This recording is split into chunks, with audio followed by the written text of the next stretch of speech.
Hey, welcome to Intro to Meditation number 6. Here's a couple of quotes.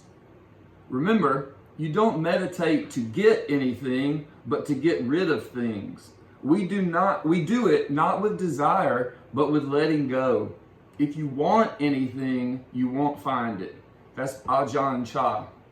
Here's one more. According to Master Sheng Yin, while you are practicing just sitting, be clear about everything going on in your mind. Whatever you feel, be aware of it, but never abandon the awareness of your whole body sitting there. Shikantaza is not sitting with nothing to do. It is a very demanding practice, requiring diligence as well as alertness. If your practice goes well, you will experience the dropping off of sensations and thoughts. You need to stay with it and begin to take the whole environment as your body. Whatever enters the door of your senses becomes one totality, extending from your body to the whole environment. This is silent illumination. So this practice today is called Shikantaza, which is a Japanese word that means just sitting or only sitting. So there are two main branches of Zen Buddhism, the Rinzai, whose practice is mostly based on koans, sort of spiritual riddles that are meant to show that awakening is not going to come logically or rationally. The koans are sort of like metaphysical jokes or riddles that make your mind, they're absurd and non sequitur. And it was the first thing I loved about Zen, was that it was funny.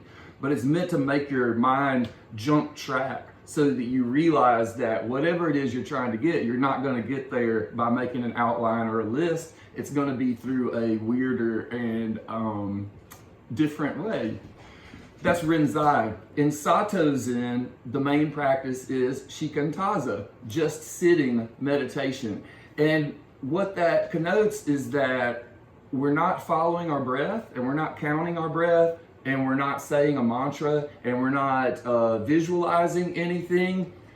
We're just aware of what we're doing, right? We're staying present, and we're aware of our breath moving, and we're aware of our body, and we're aware of our cushion, we're aware of the wall in front of us. We're just there and present. One of the outstanding elements of this one is that we're going to meditate with our eyes open, right? We're going to turn to face the wall so that we don't see anything to set our imagination off, right? It's making a blank slate, but while also keeping our eyes open. And what that does is keep us plugged in to reality, because as soon as our eyes close, it's very restful, but our mind is like, oh yeah, time to go, right? Daydreaming, dreaming, all sorts of things, cool things. Our mind changes when our eyes close. And sometimes it's a good thing. When I'm meditating to try to release stress and to calm and center myself, I meditate with my eyes open, because I need that settling action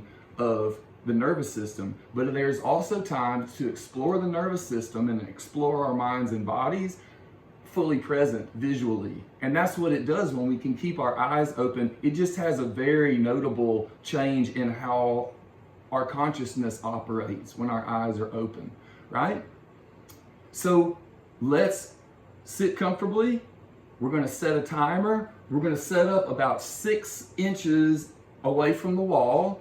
And we're not staring at anything in particular, because the point is not seeing, the point is having our eyes open, right? The point is being engaged in reality, but at the same time, non-doing and observing and watching.